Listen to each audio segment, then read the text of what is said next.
tentang dari Kus Handicraft. Nah, sebelum itu saya akan menjelaskan apa itu Kus Handicraft terlebih dahulu. Nah, handicraft sendiri adalah kata yang berasal dari bahasa Inggris yang berarti kerajinan tangan atau produk buatan tangan. Nama ini bermakna produk-produk yang kita buat adalah hasil karya tangan kita yang memiliki keunikan, kreativitas, dan kualitas yang tinggi. Nah, sebelum kita masuk ke materinya, kita lebih baik perkenalan terlebih dahulu. Perkenalkan, nama saya Kayla Widya Marsha selaku Ketua Kus Handicraft, dan selanjutnya saya Nita Jumariska. Saya Mati Aswirana Putri. Saya Bunda Agus. saya Irfa Firma. Saya Halimah Saskia. Nah, setelah perkenalan, marilah langsung saja kita masuk ke materinya. Yang pertama ada kandungan kunci karakter. Mirip dengan background biasa, tetapi desainnya lebih spesifik meniru tokoh atau karakter populer dari film, komik, game, atau kartun. Biasanya memiliki bentuk yang lebih detail, seperti boneka kecil. Fungsinya untuk memperlihatkan ketertarikan kepada salah satu tokoh tertentu dan menghias tas. Yang kedua, backcam ring. Aksesoris kecil yang berfungsi sebagai gantungan atau hiasan pada tas. Bentuknya yang bulat dan dilengkapi dengan ring cincin atau pengait, akan mudah dipasang pada resleting atau tali atau bagian-bagian lain dari tas.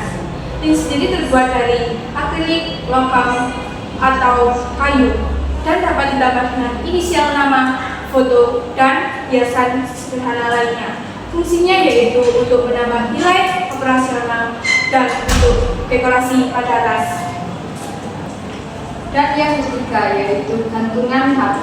Gantungan HP atau telepon adalah tali yang dikaitkan pada casing HP. Gantungan HP memiliki banyak jenis dan modelnya. Mulai ada yang tali pendek untuk diikatkan di pergelangan tangan, dan juga ada tali yang dihiasi dengan manik-manik. Hingga juga ada tali panjang yang untuk diselempangkan di bahu. Gantungan kunci memiliki fungsi sebagai memudahkan dalam membawa HP dan mencegah HP jatuh, dan juga menambah nilai estetika. Selanjutnya, seserangan pernikahan. Dalam tradisi pernikahan di Indonesia, ini adalah salah satu bingkisan yang dibawa oleh pihak calon pengantin pria pada calon pengantin wanita pada saat lamaran atau akad nikah.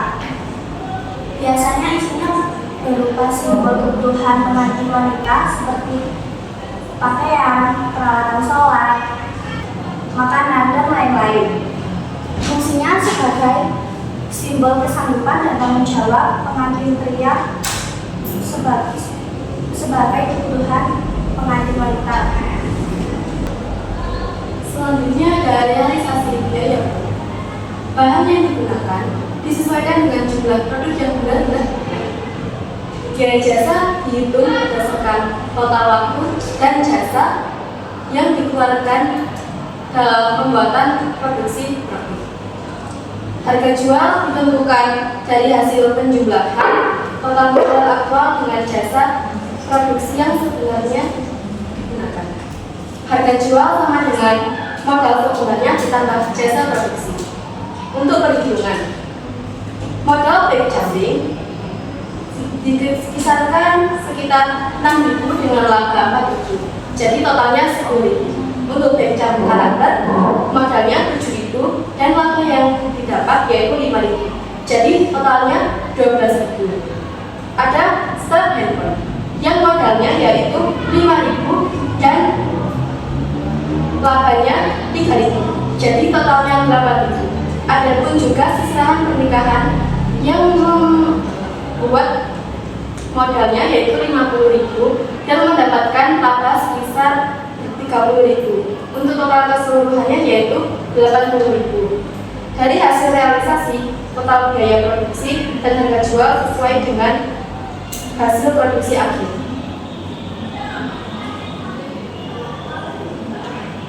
Selanjutnya untuk metode pemasaran.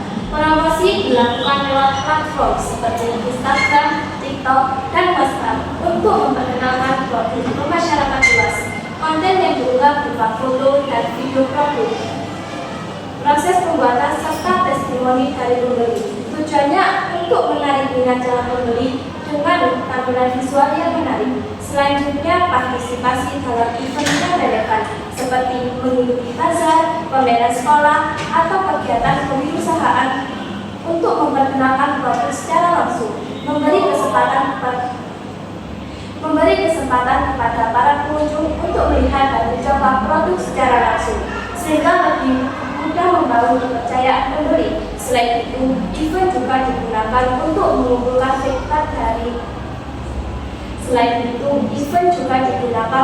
mengumpulkan feedback pelanggan agar